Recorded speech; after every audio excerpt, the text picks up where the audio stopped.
Yun. Ito na naman tayo mga lods.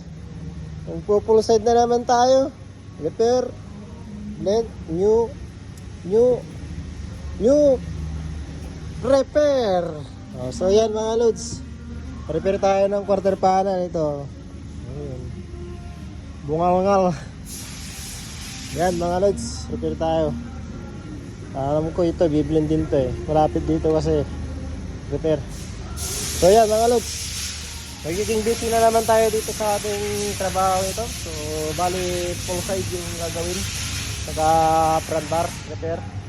I think this rear bar we gonna have to blend it because the repair is very close to the rear bar end. So let's go. Malaki-laki din yung re-repair natin sa quarter panel mga lods. Yung tama niya sa pintuan mga lods yan.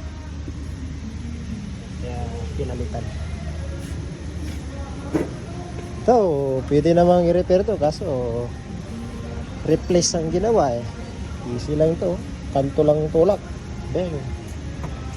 So yan mga lods, tara.